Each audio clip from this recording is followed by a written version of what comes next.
Γεια σας παιδιά, σήμερα έχουμε τον Galaxy S Duos.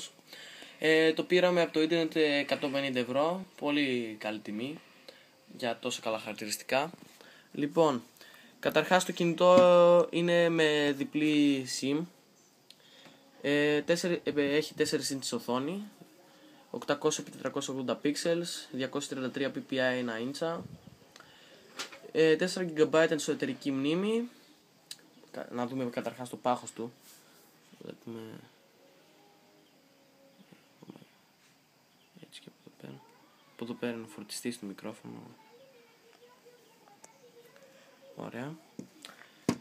5 MP κάμερα με LED flash και autofocus. Μπροστά VGA κάμερα. Τη βλέπουμε εδώ πέρα. Εντάξει, βέβαια δεν κολλάει καθόλου.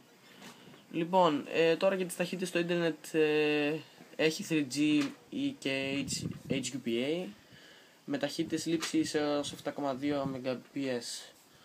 Η μπαταρία είναι 1500 mAh. Εντάξει, κρατάει πολλή ώρα. Πολύ καλά. Λοιπόν, 1 GHz μονοπύρουν επεξεργαστή. Λοιπόν, αυτά. Λοιπόν, τώρα μπαίνουμε στο κινητό. Έτσι είδα ότι το ξεκλειδώσαν. Τι είναι αυτό? Λοιπόν, καταρχάς σας ανοίξουμε την κάμερα. Ωραία. Εντάξει, πολύ καλά βγάζει για 5 MP. Έτσι μπαίνει μπροστά. Εντάξει, τώρα θα φάνουμε εμείς. Τέλος πάντων. Λοιπόν, όπα, τι ήταν αυτό? Ναι. Για τη λειτουργία λήψης έχει απλή λήψη, λήψη χαμογέλου, πανόραμα, φαντάζομαι πανόραμα ξέρετε τι θα πει. Κινούμενα σχέδια, κοινή χρήση λήψης. Λοιπόν, σε ρυθμίσεις μετά έχει πολλές ρυθμίσεις, όχι όπως άλλα κινητά. Τώρα, ανένεργο, επειδή το έχω βάλει στο πανόραμα.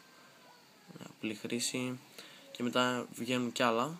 Βλέπουμε όλα αυτά εδώ. Okay.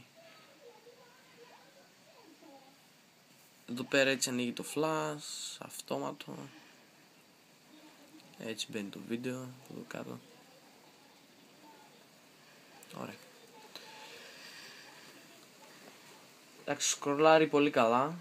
Βλέπουμε, δεν κολλάει. Εφαρμογές έχουμε κατεβάσει κάποιες. Εντάξει, γρήγορα τις παίζει. Αυτά. Αν χρειαστείτε παιδιά κάποια ερώτηση μπορείτε να μας τη ρωτήσετε στα σχόλια. Αυτά για σήμερα, γεια σας.